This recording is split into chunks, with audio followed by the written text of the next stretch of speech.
Hello and welcome back to Just About Earth, where we like to take our time with science, letting the big ideas unfold at their own pace. Tonight, we're setting our clocks aside. We're not thinking in hours or days, but in ages so vast, so alien, that a word like ancient feels like it was coined just yesterday. We're going to drift back in time, all the way to the Mesozoic era. This was a period when our planet wore a completely different face, a world you and I would barely recognize. Life itself was experimenting, rearranging itself into creatures that have become the most legendary icons of prehistory. And while the dinosaurs tend to steal the spotlight, they were just one part of an incredible, sprawling story. The oceans were teeming with colossal reptilian hunters. The skies were filled with creatures whose wings were built on a totally different blueprint from any bird we know. The forests would feel like stepping onto another planet, and the very climate of the Earth was a character in itself, shaping the rise and fall of entire worlds, long before our own species ever showed up to ask what it was all like. Before we dive in, I'm curious about where you are right now, listening to this. Is it nighttime for you, with the world outside settling into a deep quiet? Or is it morning, with the day just starting to stretch and unfold? It's a funny thing, isn't it? Here we are, sitting in our own distinct moment in time, trying to wrap our heads around a world that lies hundreds of millions of years in our past. If you find this kind of slow, quiet journey through science soothing, maybe consider giving this video a like, or even subscribing if you'd like to join us for more of these calm explorations. It really does help other curious minds find their way to this little corner of the internet, where science isn't about racing to the finish line, but about gently looking around at the wonders we almost forgot were there. So, let's take that first step back together. Not in a hurry, but with the kind of patience the Earth itself seems to hold. Because to even begin picturing the Mesozoic, we first need to let go of the world we know today. If you feel like it, close your eyes for a moment. Try to imagine the globe not as it is now, but as it was then. There were no familiar continents scattered across the map. North and South America, Africa, Europe, Asia, they weren't separate.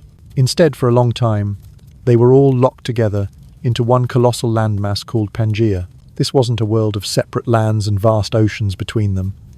It was a world of one land and one ocean. The land stretched in a continuous, unbroken sweep across much of the planet.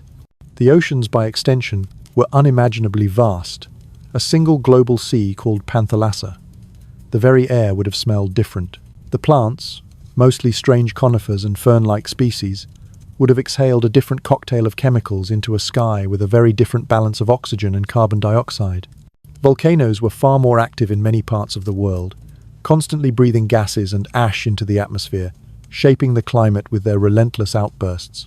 And all the while, strange forests of cone-bearing trees and cycads crept across landscapes where our own ancestors, the first mammals, were still tiny, quiet creatures scurrying in the shadows. If you were standing there, the soundscape would be just as alien. You wouldn't hear the bird song that fills our mornings. You wouldn't hear the buzz of bees, because flowers and the bees that love them hadn't made their grand entrance onto the world stage yet. Instead, you'd hear the calls of early reptiles, the crash of waves on unfamiliar coastlines, and the dry rustle of cycad fronds in the wind. This was an Earth on the rebound. You see, just before the Mesozoic began, the world had gone through one of its darkest chapters. A mass extinction so catastrophic it's often called the Great Dying. This disaster, at the end of the Permian period, was the closest life has ever come to being completely erased. It's estimated that it wiped out over 90% of all species in the oceans and a huge portion of life on land. The planet was left nearly empty. The Mesozoic era, then, was the slow, sprawling rebuilding project that followed. When you think about it that way, it gives the whole era a different feel.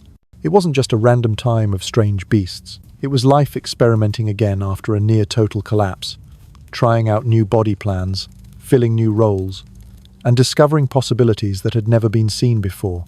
Imagine looking out at a horizon that stretches across one of Pangaea's great deserts. You'd see vast, red-earthed landscapes baked under a hot, hazy sun, interrupted only by the great river systems that acted like arteries, carrying life in narrow, green ribbons across otherwise barren lands. The air might shimmer with heat. The plants, mostly hardy and drought-tolerant, would stand scattered like lonely sentinels. But if you followed those rivers, you'd find lush zones where amphibians thrived, where small reptiles darted in and out of the ferns, and where the ancestors of the great dinosaurs were only just beginning to make their first tentative steps. The world was wide open. Ecological niches had been left vacant by extinction, and evolution moved in to fill them. Of course, talking about the Mesozoic as if it were one single thing is a bit misleading. It lasted for an almost incomprehensible amount of time, from about 252 million years ago to 66 million years ago. That's a span of nearly 186 million years. To put that into perspective, the entire history of our species, Homo sapiens, is maybe 300,000 years. All of recorded human history, the pyramids, the Roman Empire, everything is just a few thousand years. The Mesozoic was so long that entire mountain ranges could be born, grow to their full height, and erode away into dust, all within its duration. To walk through this age is not to stand in one place, but to ride through epic waves of planetary change. Still, when most people hear the word Mesozoic, their minds jump to one thing: dinosaurs. And for good reason. This was their time on the main stage. But if we only focus on them, we risk missing the true, breathtaking scale of what the Earth was like.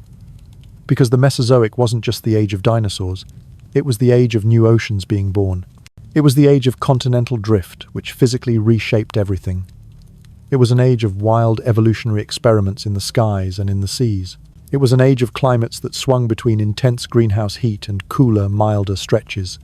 It was an age of plants that quietly reinvented the landscape, long before the familiar, flower-filled forests of our own time ever took root. Try to imagine the sky. Today, we're used to birds. But back then, the first true birds were only just starting to appear, their feathers a bit more primitive, their flight perhaps a little less graceful. For most of the Mesozoic, the rulers of the skies were the pterosaurs. They weren't dinosaurs, but a separate group of flying reptiles. Their wings were made of skin stretched across a single, incredibly long fourth finger. Some were as small as sparrows, while others, later in the era, grew to be as large as small airplanes. They would have circled over coastlines, diving for fish, or scavenged along beaches, their sharp reptilian shadows stretching across the dunes. Now, picture the oceans. The water was alive with reptiles that had completely abandoned land. You'd see sleek ichthyosaurs, their bodies perfectly streamlined like dolphins, surging after shoals of fish. You'd see the long-necked plesiosaurs moving like living myths, their heads darting from the waves to snatch unsuspecting prey. Later on, you'd find the great mosasaurs, massive lizards fully adapted to marine life, with powerful tails and jaws that could swallow other large reptiles whole. The seas themselves were different too. Coral reefs were often built by strange sponges and giant clam-like bivalves. Shells, unlike any you've ever seen, lay scattered on the shores, and ammonites, those iconic spiral-shelled relatives of squid, floated by the millions in the currents. And into this world, the dinosaurs finally arrived. At first they were small, almost insignificant, competing with other, more dominant reptiles for survival. But slowly, they began to spread, adapting into new forms. Some walked on 2 legs, some on 4. Over millions of years, they grew into giants like the sauropods, stretching longer than a city bus and weighing more than any land animal before or since. Alongside them came the predators, from small, agile hunters to apex giants like Allosaurus, and much later, the mighty Tyrannosaurus. But the Mesozoic wasn't just a story of giants. It was also a time of quiet, subtle changes. It was the time of the first mammals, still creeping through the undergrowth. It was the time of insects adapting to new plants, and ecosystems weaving themselves into ever greater complexity. As the continents broke apart from Pangaea, life became isolated, creating incredible diversity. The dinosaurs of one continent evolved in completely different ways from those on another. Life was spreading, branching, and filling the earth in ways that still echo today. So, here we are, standing at the edge of this enormous stretch of history, ready to wander through it, piece by piece. The Earth of the Mesozoic was a theatre of change, an age where life experimented wildly, and the planet itself kept changing the rules. When people picture the age of dinosaurs, the mind usually jumps straight to the giants. We imagine towering sauropods casting shadows that could swallow entire valleys, or armored beasts clanking through forests like living tanks. We see predators with jaws so massive they could snap bone in an instant. But the truth is, for almost all of their time on Earth, dinosaurs weren't these solitary rulers striding across empty, silent landscapes. They were part of a world that was just as bustling, complex, and crowded as any modern rainforest or savanna. To really understand what Earth was like back then, you have to look beyond the famous headliners and see the whole stage they shared with a sprawling cast of neighbors. Imagine standing in a valley sometime during the Jurassic period. The air is heavy, thick with the scent of resin from the great conifer trees and the musty, damp smell of ferns carpeting the forest floor. To your left, a herd of sauropods moves with a slow, deliberate grace, their long necks swaying high above the canopy as they methodically strip entire branches bare. But if you look closer to the ground, you'll see a world teeming with smaller creatures scurrying between the colossal tree trunks.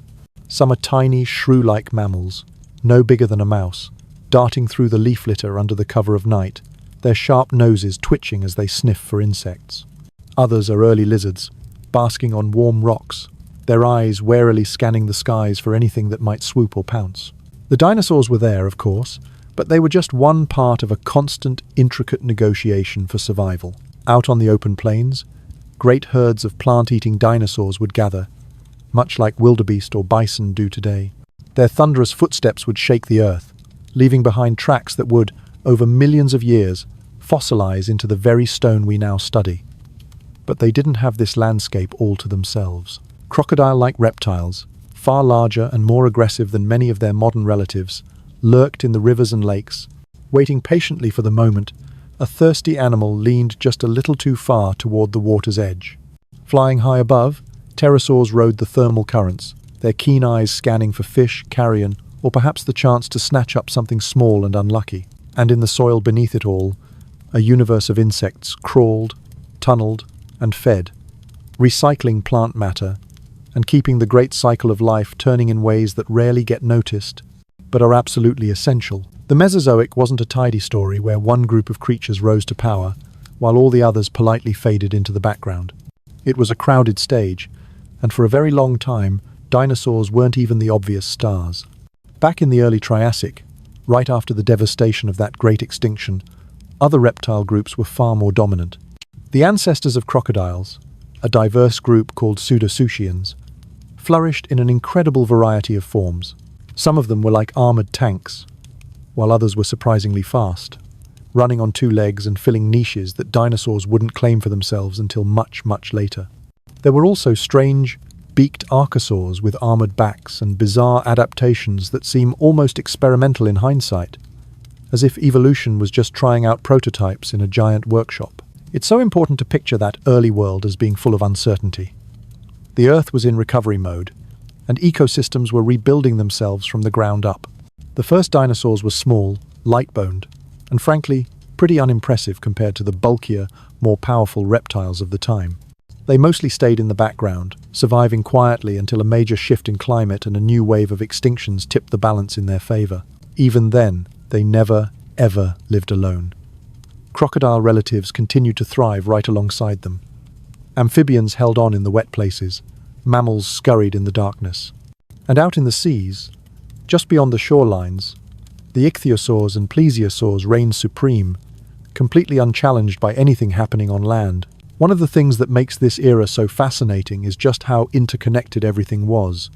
When we talk about dinosaurs, it's tempting to treat them like isolated wonders, like the towering curiosities we admire in museums. But in their own time, they were simply a part of the food web. The giant sauropods that browsed on the high branches of conifers opened up space in the forest canopy, allowing sunlight to reach the ground so that ferns and smaller plants could thrive. The predators that hunted those giants left behind carcasses, which scavengers from smaller dinosaurs to insects would then pick clean. Every single movement had ripple effects. The neighbors of the dinosaurs weren't just incidental characters. They were vital in shaping the very environment that allowed the dinosaurs to become so successful in the first place. Picture a wetland in the late Cretaceous. A herd of hadrosaurs, the famous duck-billed dinosaurs, gathers along the water's edge, dipping their broad faces to graze on aquatic plants. Their calls low, resonant honks echo across the swamp. A constant stream of communication between parents and their young, warnings of predators, or maybe just social chatter. But down between their massive legs, a different world is busy at work. Small mammals are scurrying about. Some are burrowers, popping in and out of tunnels. Others are climbers, their tiny hands grasping the stems of low shrubs as they hunt for seeds or insects. Crocodiles slide silently into the water, only their eyes breaking the surface.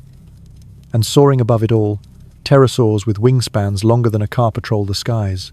This is no lonely kingdom. It's a crowded, layered world where everything has its place. Even the plants themselves played the role of neighbors. Early in the Mesozoic, the landscapes were dominated by gymnosperms, plants like cycads, conifers, and ginkgos. These trees and shrubs gave structure to the forests, but they didn't offer the same kinds of resources we associate with modern ecosystems. There were no flowers for bees to visit, no sweet fruits dangling from branches to tempt mammals or birds. Yet, life found a way. Insects adapted to feed on gymnosperms, reptiles grazed on the tough fronds of cycads, and dinosaurs evolved the ability to browse on high branches that no other creature could ever hope to reach. When flowering plants finally made their debut in the Cretaceous, the entire rhythm of life began to change. Flowers attracted pollinators, creating new relationships. Seeds and fruits became a brand new food source for a host of new species. In what was, in evolutionary terms, the blink of an eye, the variety of neighbors multiplied. When you think about it, this intricate web of neighbors is what makes the Mesozoic feel so much like the modern Earth. It's easy to imagine a lone dinosaur stomping through an empty forest, but that was never the reality. Just as no animal today exists in a vacuum, every creature back then was surrounded by others sharing space, competing for food, and constantly shaping and reshaping their environments. From the seas to the skies, from the soil to the treetops, the dinosaurs had neighbors at every turn. And the longer you linger in that image, the more you realize that the real story of the age of dinosaurs wasn't just about one group ruling alone. It was about an entire planet, busy with life. If you were to lay out the entire timeline of Earth's history as a single, long ribbon, the Mesozoic era would stretch across it like a vast middle passage. It's a period so long that entire civilizations like our own could rise and fall 1,000 times over within it and still barely make a dent in its duration. When people call it the Age of Reptiles, they're not exaggerating. For nearly 200 million years, reptiles in every imaginable form dominated the land, the sea, and the sky, adapting to fill roles that would define the planet for an almost unimaginable length of time. The story begins in the aftermath of Earth's greatest cataclysm. The Permian-Triassic extinction event had swept the board clean, and from those empty spaces came immense opportunity. In the early Triassic, reptiles of many different kinds began to fan out, exploring the open niches. Some stayed small, hugging the ground. Others grew into bulky, armored forms. And some began experimenting with the bipedal two-legged stride that would eventually set the stage for the dinosaurs. But in those first tens of millions of years, no single group was truly in charge. It was a period of reshuffling, with ecosystems slowly reforming themselves from the ruins, and every new body plan seemed to be a test of what was possible for survival. As the Triassic wore on, however, certain lineages began to emerge as clear successes. Among them were the ancestors of crocodiles, a group that was far more diverse and robust back then. Many of them walked upright on long legs, filling roles from swift predators to heavily armored plant eaters. Alongside them, the early dinosaurs were still small, quick, and hardly the ruling giants they would one day become. In fact, if you were standing on the bank of a Triassic river, looking out at the landscape, you would probably have been far more impressed by the crocodile cousins and the other odd, armored reptiles than by the scurrying, two-legged creatures we now revere. But the world never stays still. Shifts in climate, geography, and another, smaller mass extinction tilted the balance again. At the end of the Triassic, another wave of extinction cleared the stage of many of the dominant reptile groups, including a great number of those successful crocodile relatives. This left a power vacuum, and it was into this space that the dinosaurs stepped forward, and step forward they did, expanding in size, shape, and ecological role, until they became the towering, thundering figures that define the Mesozoic in our collective imagination. From that point on, reptiles of all stripes held sway across the globe. The land belonged largely to the dinosaurs, and their diversity was staggering when you consider the full span of their reign. On one continent, long-necked sauropods stretched toward the highest branches of the tallest trees. On another, horned and frilled ceratopsians grazed in vast herds across open plains. Swift raptors dashed through forests, while enormous predators waited patiently in the shadows. But they were not alone. In the seas, marine reptiles grew sleek and powerful, often replacing fish and sharks at the very top of the food chain. And high above, the pterosaurs spread their membranous wings, claiming the skies long before birds had truly found their stride. It's almost dizzying to consider just how long these patterns lasted. If you think about the time since humans first started building cities, you're talking about maybe 10,000 years. If you stretch back to the earliest Homo sapiens, it's about 300,000 years. The Mesozoic era spanned nearly 200 million years. Within that time, entire groups of dinosaurs appeared, thrived for millions of years, and then disappeared, without ever coming close to the edge of human history. The reign of the sauropods alone lasted for tens of millions of years longer than mammals, as a group, have been the dominant land animals. To the Earth, the dinosaurs weren't some fleeting experiment. They were the long-term residents, the standard by which entire ecosystems were measured. Think about the seas for a moment. For most of the Mesozoic, reptiles ruled them in ways that fish never had. Ichthyosaurs darted through the water like living torpedoes, with some species reaching the size of buses. Plesiosaurs, with necks like mythical serpents, weaved through shoals of fish, propelled by flippers that looked almost too awkward to be effective, but carried them with surprising speed. Later, mosasaurs, immense marine lizards, surged into dominance, snapping through schools of prey with jaws lined with backward curving teeth designed to prevent escape. These were not side stories. For millions upon millions of years, if you wanted to picture the ocean's apex hunters, you wouldn't think of sharks or orcas, you'd think of reptiles. And in the skies, pterosaurs rose to prominence, with a grace that's easy to underestimate when you just look at their fossils. With wingspans that eventually stretched over 10 meters, they were some of the largest flying animals ever to have existed. Some soared like modern seabirds, gliding for vast distances over coastlines. Others flitted about like bats, hunting insects in dense forests.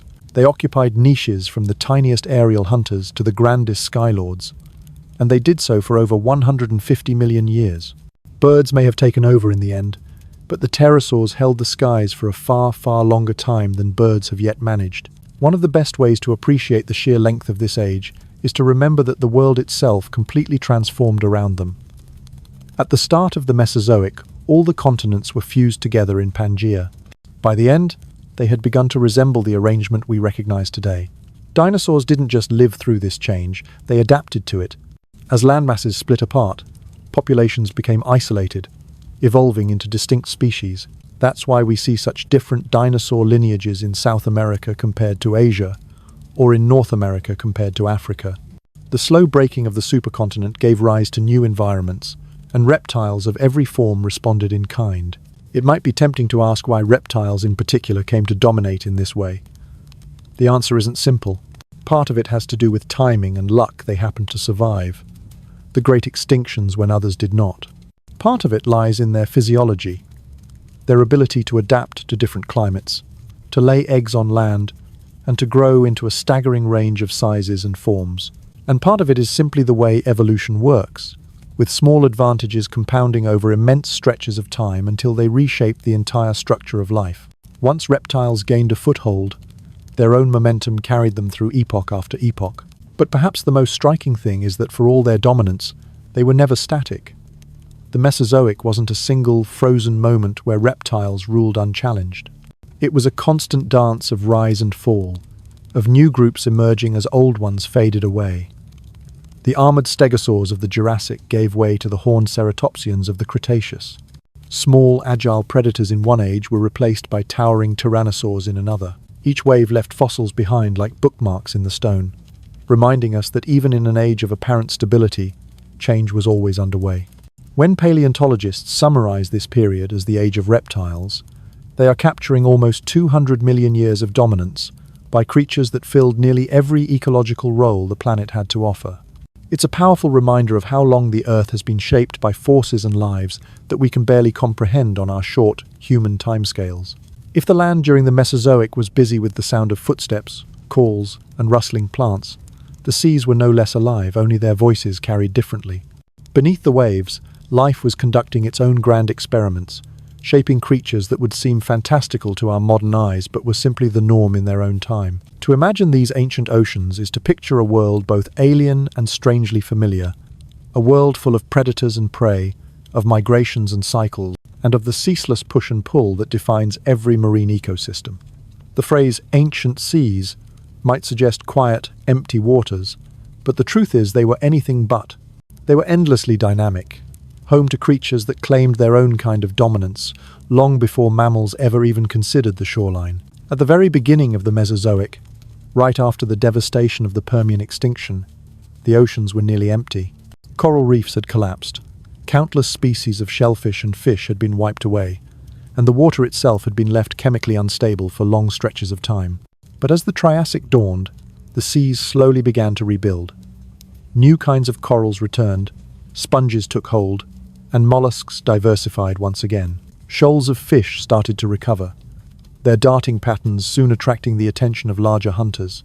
And it was into this fresh slate of opportunity that reptiles ventured, testing the waters not as temporary visitors, but as permanent residents. Among the very first of these marine reptiles were the ichthyosaurs. Their ancestors were likely land-dwelling reptiles that slowly adapted to a coastal life, hunting in the shallows before diving deeper and deeper until they became fully aquatic. Within just a few million years, they had developed incredibly streamlined bodies, shaped so much like modern dolphins that if you saw one from a distance, you might mistake it for one. They had long snouts lined with sharp teeth, enormous eyes adapted for hunting in dim underwater light, and powerful tails that propelled them forward with startling speed.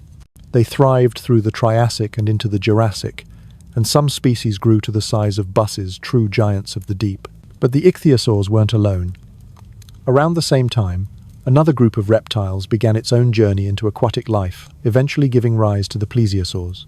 Unlike the sleek ichthyosaurs, plesiosaurs came in a couple of different, equally strange body plans. Some had incredibly long, snake-like necks and small heads, a design perfect for darting after fish or squid with quick, snapping motions.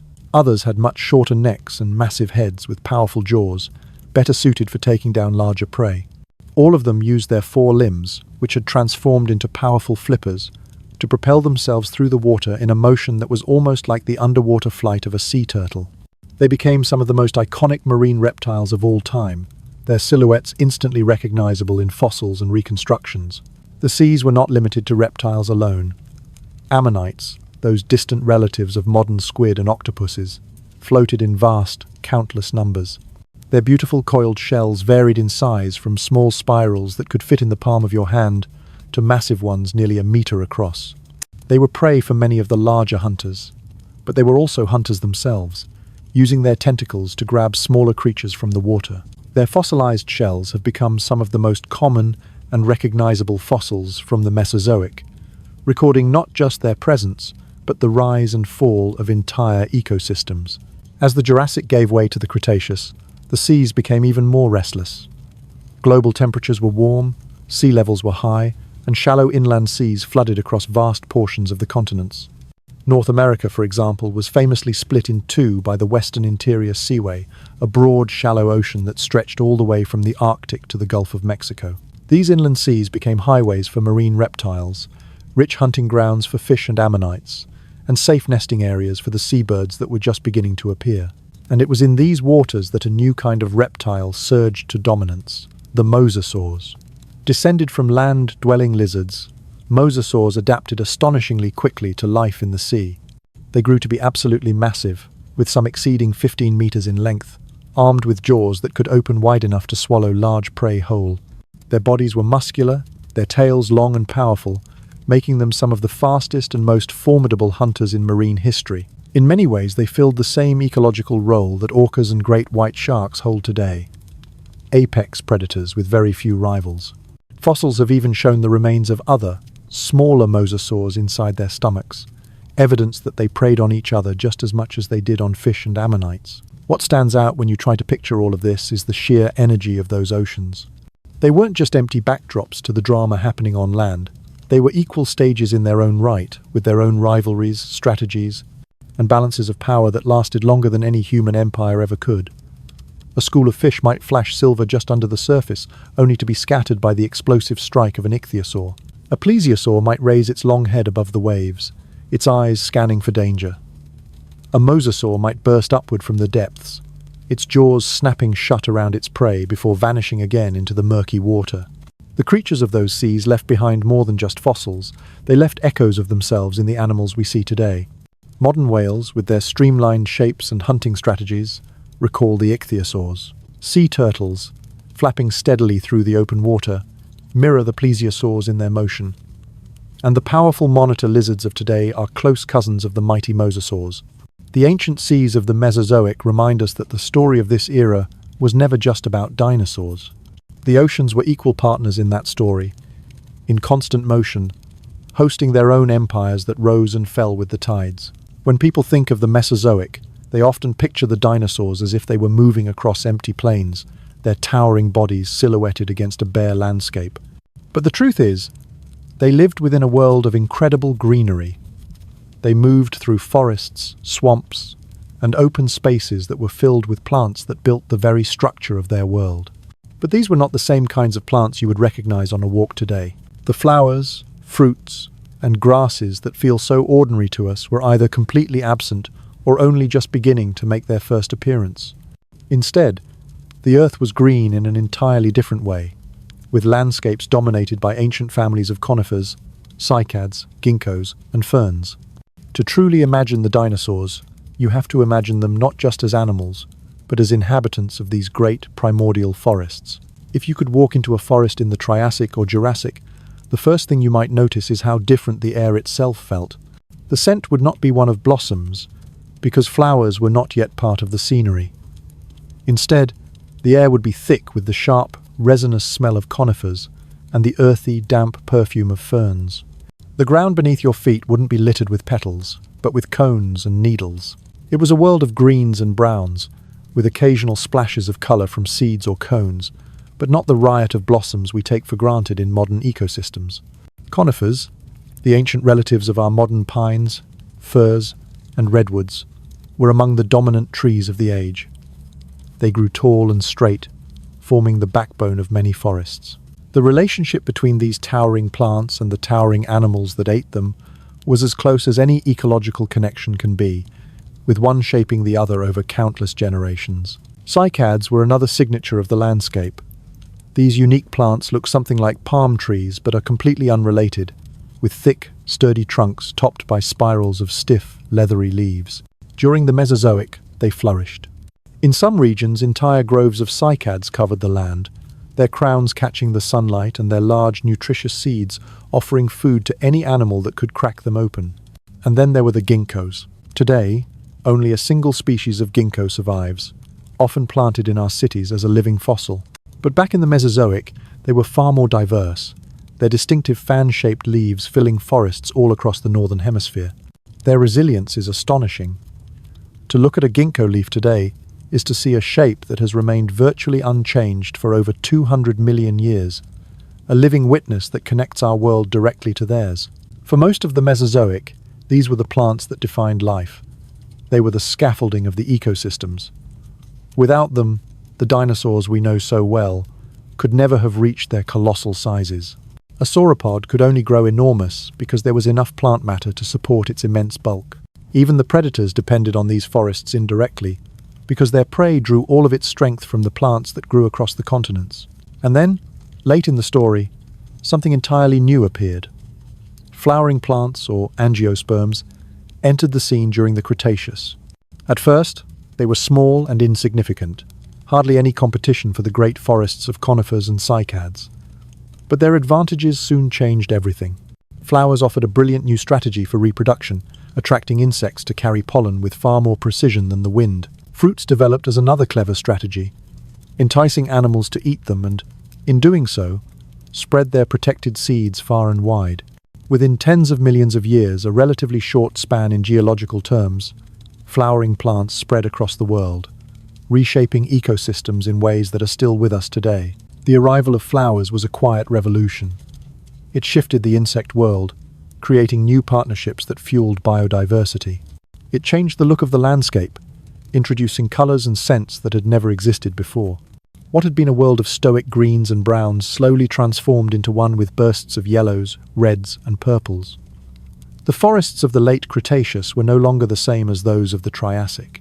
They were busier, brighter, and more interconnected. But just as important as the ground beneath their feet was the air the dinosaurs breathed. The chemistry of the atmosphere, the temperature of the planet, the storms, the rainfall, the droughts, all of it shaped the possibilities of life. At the dawn of the Mesozoic, the world was a hot, arid place. Carbon dioxide levels were high, and much of the supercontinent of Pangaea baked under the sun. But as the era progressed, the climate shifted. By the Jurassic, oxygen levels had risen, and CO2 remained high enough to keep the world in a warm greenhouse state. These conditions encouraged the spread of lush forests and allowed animals to grow larger than ever before. When you look at the massive sauropods of the Jurassic, you're not just seeing an evolutionary marvel, you're seeing the result of a supportive atmosphere. Higher oxygen made it easier for large animals to fuel their enormous bodies, and the elevated carbon dioxide, combined with warm climates, allowed plants to grow with incredible speed, producing the vast quantities of food needed to support entire herds of giants. The very air itself was part of the reason dinosaurs could reach sizes that seem impossible to us today. For almost the entire Mesozoic, there were no permanent ice caps at the poles. The world was largely ice-free, with tropical and subtropical climates stretching far further north and south than they do today.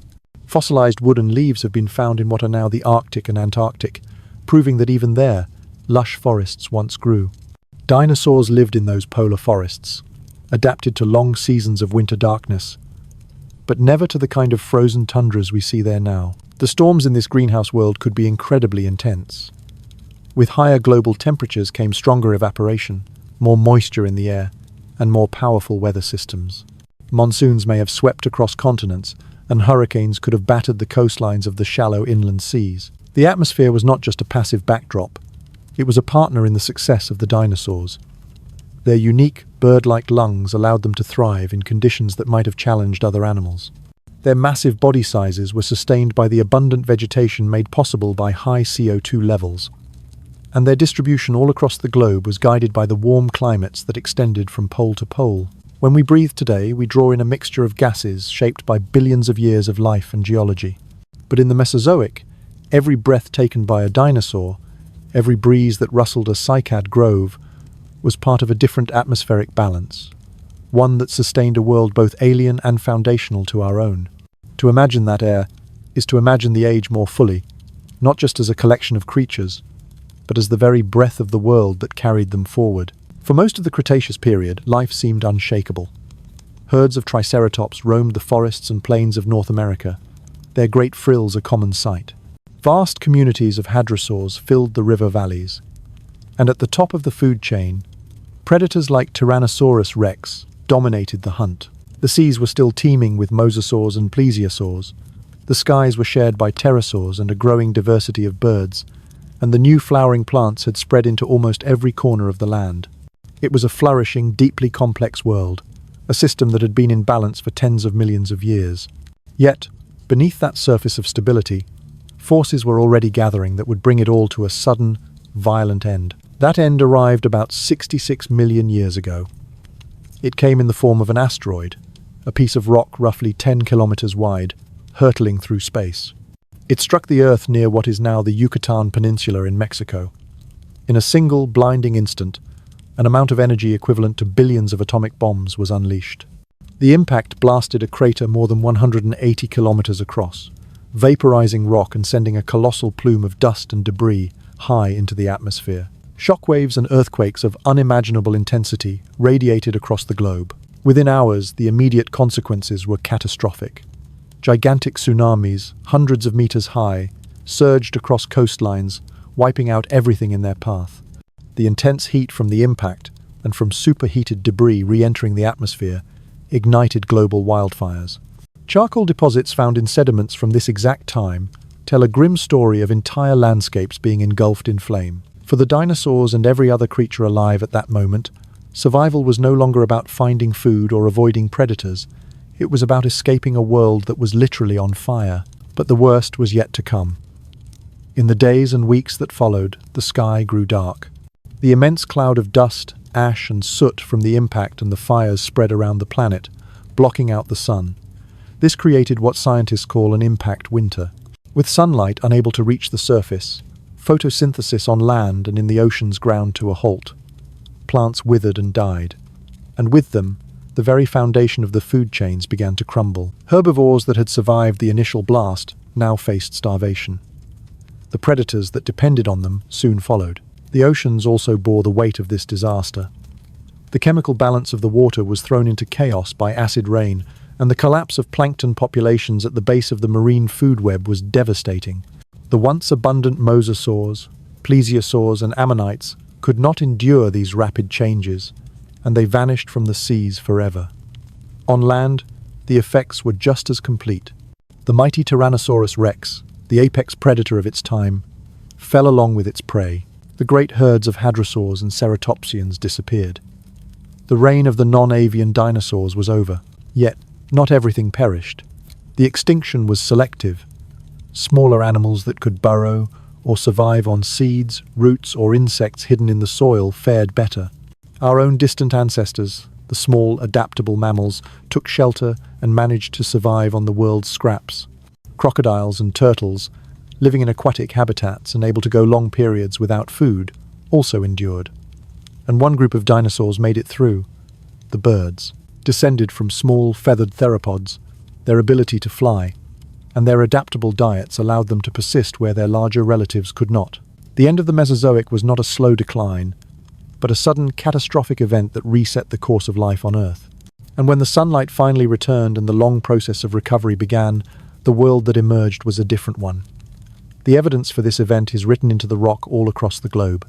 A thin layer of clay, rich in the element iridium, an element rare on Earth, but common in asteroids, marks the precise boundary between the Cretaceous and the New Era. Below that line lie the fossils of the last dinosaurs. Above it there are none. It's the geological scar of a single terrible day, but that ending was also a new beginning. With the dinosaurs gone, the world was full of open niches.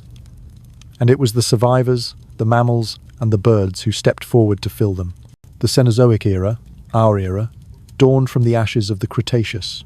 The world we live in today, with its incredible diversity of mammals, its skies full of birds, and its landscapes dominated by flowering plants, is the direct legacy of that transformation. Our own human history is tied to that moment, a distant consequence of a cosmic collision. And so, when we walk through the world today, it's easy to think of the Mesozoic as completely gone, a vanished chapter buried under rock and time.